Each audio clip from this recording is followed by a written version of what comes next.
Homogeneous system of equation किसे कहते हैं? जो इक्वेशन हमारा ए एक्स इक्वल टू बी के फॉर्म में रहे, ए एक्स इक्वल टू जीरो के फॉर्म में रहे। ए एक्स इक्वल टू जीरो के फॉर्म का क्या मतलब हुआ? जैसे हमारे पास इक्वेशन रहता है मानिए 2x plus 3y equal to 5 हुआ, ठीक। दूसरा इक्वेशन है 2x plus 3y equal to 0 हुआ, ठीक। एक इक्वेशन हमारे पास ये है, दूसरा ये है। तो वैसा इक्वेशन जिसमें ये इक्वल टू 0,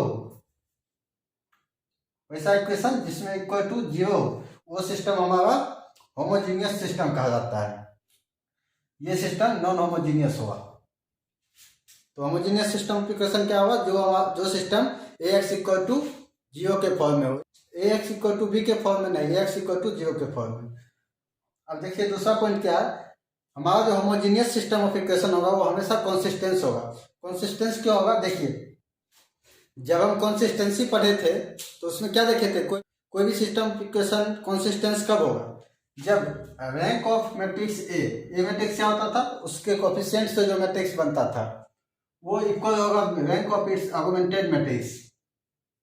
कंसिस्टेंसी में हम पढ़े थे rank of matrix A equal to rank of matrix A भी हुआ। अब हमारे पास बी क्या होता था? जो कांस्टेंट टर्म होता था, जो मैट्रिक्स हमारा होता था 4x plus 5y equal to 6 मानिए, इसमें बी क्या होता था? 6 वाला पोर्शन जो कांस्टेंट टर्म होता था वो हमारा बी होता था। अब इस मैट्रिक्स में, होमोजीनियस मैट्रिक्स में क्या होता है, बी हमारे पास क्या है? बी तो हमेशा 0 रहता है, 0 होगा तब तो होमोजीनियस होगा, अदरवाइज नहीं होगा। तो इसमें बी हमेशा 0 रहता है, तो हमारा रैंक ऑफ मैट्रिक्स हमेशा क्या होगा? रैंक ऑफ मैट्रिक्स हमेशा रैंक ऑफ ऑगमेंटेड मैट्रिक्स के बराबर ही होगा। इसलिए हमारा जो होमोजीनियस सिस्टम ऑफ इक्वेशन होता है वो हमेशा कंसिस्टेंस ही होता है। वही बात यहाँ पे दिया हुआ था रीजन क्या है कंसिस्टेंस होने का? रैंक ऑफ मैट्रिक्स उसके ऑगमेंटेड मैट्रिक्स का और उस मैट्रिक्स का रैंक हमेशा बराबर होता है। अब देखिए जब मैट्रिक्स कंसिस्टेंस है तो उसके पास सॉल्यूशन होगा। इनकंसिस्टेंस क्या होता था? जिसका कोई सॉल्यूशन ना हो। लेकिन हमारा होमोजीनियस सिस्टम तो कंसिस्टेंस होता है, तो कंसिस्टेंस का सॉल्यूशन होगा। सॉल्यूशन इसमें क्या आएगा? दो केस आएगा, या तो यूनिक सॉल्यूशन होगा या तो इनफिनाइट सॉल्यूशन होगा। अब कब यूनिक सॉल्यूशन होगा कब इनफिनाइट सॉल्यूशन होगा ये भी हमें पता है। यूनिक सॉल्यूशन कब होता था? जब उसका रैंक उसके नंबर ऑफ अननोन्स के बराबर आता था। जब नंबर ऑफ अननोन्स के बराबर हुआ तो यूनिक सॉल्यूशन, और रैंक अगर नंबर ऑफ अननोन से कम हुआ तो इनफिनाइट सॉल्यूशन हुआ। ये 3 पॉइंट हो गया। अब हम देखते हैं solution of homogeneous system of equation. देखिए सॉल्यूशन ऑफ होमोजीनियस इक्वेशन में क्या है, 2 तरह का सॉल्यूशन होता है, एक ट्रिवियल सॉल्यूशन, दूसरा नॉन ट्रिवियल सॉल्यूशन। अब ट्रिवियल सॉल्यूशन किसको कहते हैं, नॉन ट्रिवियल किसको कहते हैं? देखिए ऐसा सिस्टम ऑफ इक्वेशन जिसका यूनिक सॉल्यूशन हो उसको हम ट्रिवियल सॉल्यूशन कहते हैं, और जिसका इनफिनाइट सॉल्यूशन हो उसको नॉन ट्रिवियल कहते हैं। होमोजीनियस सिस्टम है तो कंसिस्टेंस होगा, बताए थे अभी, कंसिस्टेंस होगा तो या तो यूनिक सॉल्यूशन होगा या तो इनफिनाइट सॉल्यूशन होगा। तो जिसका यूनिक होगा उसको ट्रिवियल, जिसका इनफिनाइट होगा उसको नॉन ट्रिवियल सॉल्यूशन कहते हैं। अब ट्रिवियल सॉल्यूशन में जो यूनिक सॉल्यूशन आएगा वो हमारा हमेशा 0 होगा, इसका जो सॉल्यूशन आएगा हमेशा 0 होगा, इसलिए इसे 0 सॉल्यूशन भी बोला जाता है। अब अगले पॉइंट में क्या है, rank of augmented matrix equal to होगा रैंक ऑफ ए क्या था हमारा? कोफिशिएंट से जो मैट्रिक्स बना था वो दोनों होगा इक्वल टू एन क्या हमारा? नंबर ऑफ अननोन्स के। तो यहाँ से यहाँ तक तो पहले ही कंडीशन था, होमोजीनियस सिस्टम में हमेशा rank of augmented matrix rank of matrix से इक्वल होगा, क्योंकि बी हमारा 0 होता है, ये तो पहले से ही था। अगर रैंक नंबर ऑफ अननोन के बराबर हुआ तो हमारा ट्रिवियल सॉल्यूशन होगा, अगर रैंक नंबर ऑफ अननोन से कम हुआ तो नॉन ट्रिवियल सॉल्यूशन होगा। देखिए और अगले पॉइंट में क्या है, determinant of A not equal to 0 होना चाहिए ट्रिवियल सॉल्यूशन के लिए। और ए क्या है हमारा जो कोफिशिएंट मैट्रिक्स होता था उसका डिटर्मिनेंट नॉट इक्वल टू 0 होना चाहिए for trivial solution. For non trivial solution equal to 0 होना चाहिए, डिटर्मिनेंट इक्वल टू 0। जब हम 12th स्टैंडर्ड तक पढ़ते थे तो उसमें भी यही जानते थे, for non trivial solution determinant equal to 0, for trivial solution determinant not equal to 0। अब अगला पॉइंट इसमें क्या है, number of linear independent solution. Number of linear independent solution क्या होता है, जैसे देखिए हमारे पास इक्वेशन क्या होगा, a x plus b y equal to a x plus b y plus c z equal to 0 दे दिया। अब हम इसमें x का मान निकालेंगे तो यहाँ से हमारा x का मान क्या होगा, x इक्वल टू होगा 1/a minus P Y minus C Z. X equal to हमारे पास ये आया, इसमें हम वाई और जेड का वैल्यू कुछ भी पुट करेंगे हमारे पास आंसर आएगा, हमारे पास एक्स का वैल्यू आएगा। तो ये जो हमारा एक्स बराबर है ये वाला सॉल्यूशन, ये इसे हम कहते हैं लीनियर इंडिपेंडेंट सॉल्यूशन। तो हमारे पास number of linear independent solution कितना होगा, n माइनस आर। यहाँ पे n क्या है, ऑर्डर, ऑर्डर किसका, ये जो हमारा ए मैट्रिक्स है उसका ऑर्डर, माइनस आर क्या है, रैंक, ये जो रैंक है हमारे पास उसका रैंक। n माइनस आर को हम ऑर्डर माइनस रैंक को हम नलिटी के नाम से भी जानते हैं, नलिटी, NULLITY। अब एक एक्स्ट्रा पॉइंट ये है, if number of equation is less than number of unknowns तो इनफिनाइट सॉल्यूशन। मतलब अगर हमारे पास 2 इक्वेशन है और 3 अननोन है, इस टाइप का, मतलब नंबर ऑफ अननोन ज्यादा हो, नंबर ऑफ इक्वेशन कम हो, तो वैसे केस में क्या होता है, इनफिनाइट सॉल्यूशन होता है। चलिए अब इस पे 2 क्वेश्चन बनाते हैं। पहला होमोजेनियस सिस्टम ऑफ इक्वेशन हमारे पास दिया हुआ है, अब हमें पता लगाना है कि इसका जो सॉल्यूशन होगा ट्रिवियल होगा या नॉन ट्रिवियल। तो हम कैसे पता लगाएंगे, सबसे पहले इसका जो कोफिशिएंट है उसका मैट्रिक्स लिख देंगे, 1 2 3 1 2 3 दे दिए, 3 4 4 3 4 4 7 10 12 7 10 12 मैट्रिक्स दे दिए। अब हम क्या करेंगे, इसका रैंक निकालेंगे। रैंक कैसे निकालेंगे, इस मैट्रिक्स को इशोन फॉर्म में बदल के, इस मैट्रिक्स को इशोन फॉर्म में बदलेंगे। तो कैसे बदलेंगे, सबसे पहले देखिए, इशोन फॉर्म में बदलने के लिए हमें क्या करना होता था, मैट्रिक्स को अपर ट्रायंगुलर मैट्रिक्स में बदलना होता था। तो इसको इशोन फॉर्म में बदलने के लिए क्या होगा, सबसे पहले हमारे पास ये 3 और 7 दिया हुआ है, इन दोनों को 0 करना होगा। 3 और 7 को 0 कैसे करेंगे, रो 2 में ट्रांसफॉर्मेशन लगाएंगे और रो 3 में ट्रांसफॉर्मेशन लगाएंगे। रो 2 में कौन सा ट्रांसफॉर्मेशन लगाएंगे, रो 2 माइनस 3 रो 1, और रो 3 में ट्रांसफॉर्मेशन लगाएंगे रो 3 माइनस 7 रो 1। ये वाला ट्रांसफॉर्मेशन लगाएंगे, हमारे पास ये दोनों पोजीशन 0 हो जाएगा। तो देखिए यहाँ पे 0 हो गया। अब हमें क्या करना है, इस बार -4 को 0 करना है।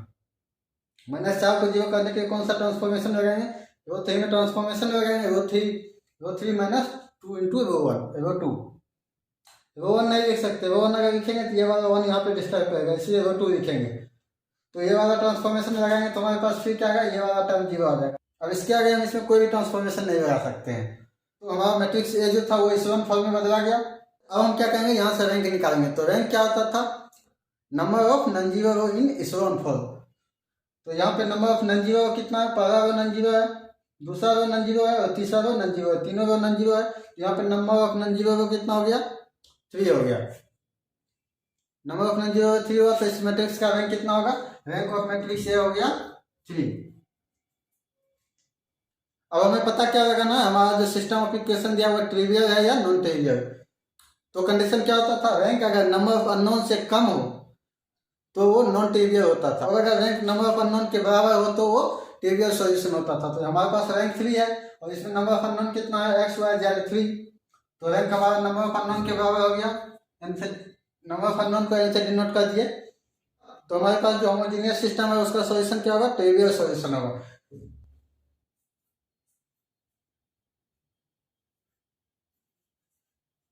ट्रिवियल सॉल्यूशन हो गया।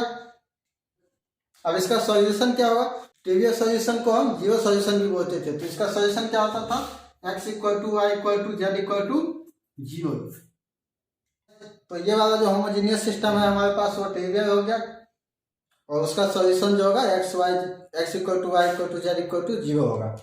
इसका एक और तरीका था, हमारे पास जो ये मैट्रिक्स ए है कोएफिशिएंट मैट्रिक्स, इसका डिटर्मिनेंट निकालते हैं। अगर डिटर्मिनेंट इक्वल टू 0 नहीं आता, हमारा अगर determinant A not equal to 0 आता, determinant A not equal to 0, तो इस होमोजेनियस सिस्टम के पास ट्रिवियल सॉल्यूशन होता। यहाँ से ट्रिवियल सॉल्यूशन डायरेक्ट पता चल जाता, तो हमारा एक्स वाई जेड बराबर 0 हो जाता। अब दूसरे क्वेश्चन पे आइए। दूसरे क्वेश्चन में क्या है, दूसरे क्वेश्चन में हम क्या किए, उसका भी कोएफिशिएंट मैट्रिक्स लिख दिए। अब हम क्या करेंगे, इस कोएफिशिएंट मैट्रिक्स का रैंक निकालेंगे। तो रैंक निकालने के लिए क्या करते थे, तो उसको इशोन फॉर्म में बदलते थे। इशोन फॉर्म में बदलने के पहले इसको 0 करना होगा। इसको 0 करने के लिए कौन सा ट्रांसफॉर्मेशन होगा, रो 2 और रो 3 में ट्रांसफॉर्मेशन लगा दिए, रो 2 माइनस 3/2 रो 1 और रो 3 माइनस 1/2 रो 1। ये दोनों ट्रांसफॉर्मेशन लगाइए, तो हमें ये दोनों 0 करना था। देखिए हमारा ये वाला भी 0 हो गया, तो देखिए हमारा ये दोनों भी 0 हो गया, तो इससे कोई दिक्कत नहीं। अब हम क्या करेंगे, इससे आगे बढ़ेंगे, इसको 0 करना है -1/2 को। इसको 0 करने के लिए कौन सा ट्रांसफॉर्मेशन लगाएंगे, रो 3 में लगाएंगे, रो 3 प्लस 1/5 रो 2। ये ट्रांसफॉर्मेशन लगाएंगे तो देखिए हमारा ये नीचे वाला पूरा का पूरा रो 0 आ गया। तो मैट्रिक्स ए को हम इस वन फॉर्म में बदल दिए। अब इससे हमारे पास रैंक क्या आएगा, रैंक क्या होता था, नंबर ऑफ नॉन जीरो रो। तो इसमें नंबर ऑफ नॉन जीरो रो कितना हो गया, 2 है, फर्स्ट रो और सेकंड रो नॉन जीरो रो है, थर्ड रो पूरा का पूरा एलिमेंट 0 है। तो यहाँ पे नंबर ऑफ नॉन जीरो रो कितना हुआ, 2। तो इस मैट्रिक्स का रैंक क्या हो गया, rank of this matrix A equal to 2। अब हमें पता लगाना है कि हमारा जो होमोजीनियस सिस्टम है वो ट्रिवियल है या नॉन ट्रिवियल है। तो कंडीशन क्या होता था, रैंक ऑफ मैट्रिक्स अगर नंबर ऑफ अननोन से कम हुआ तो नॉन ट्रिवियल हुआ, अगर इक्वल टू हुआ तो ट्रिवियल हुआ। तो यहाँ पे रैंक क्या है, 2 है, और इसमें नंबर ऑफ अननोन कितना है, एक्स वाई जेड डब्ल्यू। तो नंबर ऑफ अननोन है 4, नंबर ऑफ अननोन हमारे पास 4 है। तो इसका रैंक जो है सो नंबर ऑफ अननोन से कम है। तो ये वाला होमोजीनियस सिस्टम क्या हुआ, नॉन ट्रिवियल हुआ।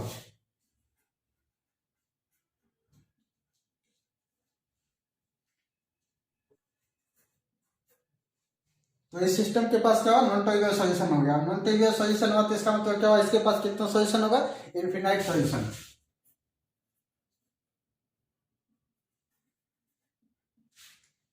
और इसमें नंबर ऑफ इंडिपेंडेंट सॉल्यूशन कितना हो गया, ऑर्डर माइनस रैंक होता था। नंबर ऑफ इंडिपेंडेंट सॉल्यूशन बराबर ऑर्डर माइनस रैंक। तो इसका ऑर्डर कितना है, 4 है। तो इसके पास जो नंबर ऑफ इंडिपेंडेंट सॉल्यूशन होगा वो कितना होगा, 2। और वो दोनों कौन कौन सा होगा, यहाँ से हम निकालेंगे। यहाँ से देखिए हमारे पास क्या आएगा, ये वाला हमारा कॉलम क्या है, जेड, जेड प्लस डब्ल्यू बराबर क्या आएगा, जेड प्लस डब्ल्यू बराबर 0। एक ये आया हमारे पास। दूसरा क्या आएगा, 4x plus 2y plus Z plus 3w equal to 0 आएगा। हमारे पास दो इक्वेशन आया, यहाँ से दो सॉल्यूशन आएगा। एक जेड बराबर हम निकाल सकते हैं माइनस डब्ल्यू, जेड बराबर माइनस डब्ल्यू। अब इस जेड को इसमें पुट करेंगे, इस जेड से हम यहाँ पे इस जेड को इसमें पुट करेंगे तो हमारे पास वाई बराबर आ जाएगा, वाई चाहे एक्स का मान निकल जाएगा। मानिए हम वाई का मान निकालते हैं तो वाई का मान कितना आएगा हमारे पास इसमें से, -2x - डब्ल्यू।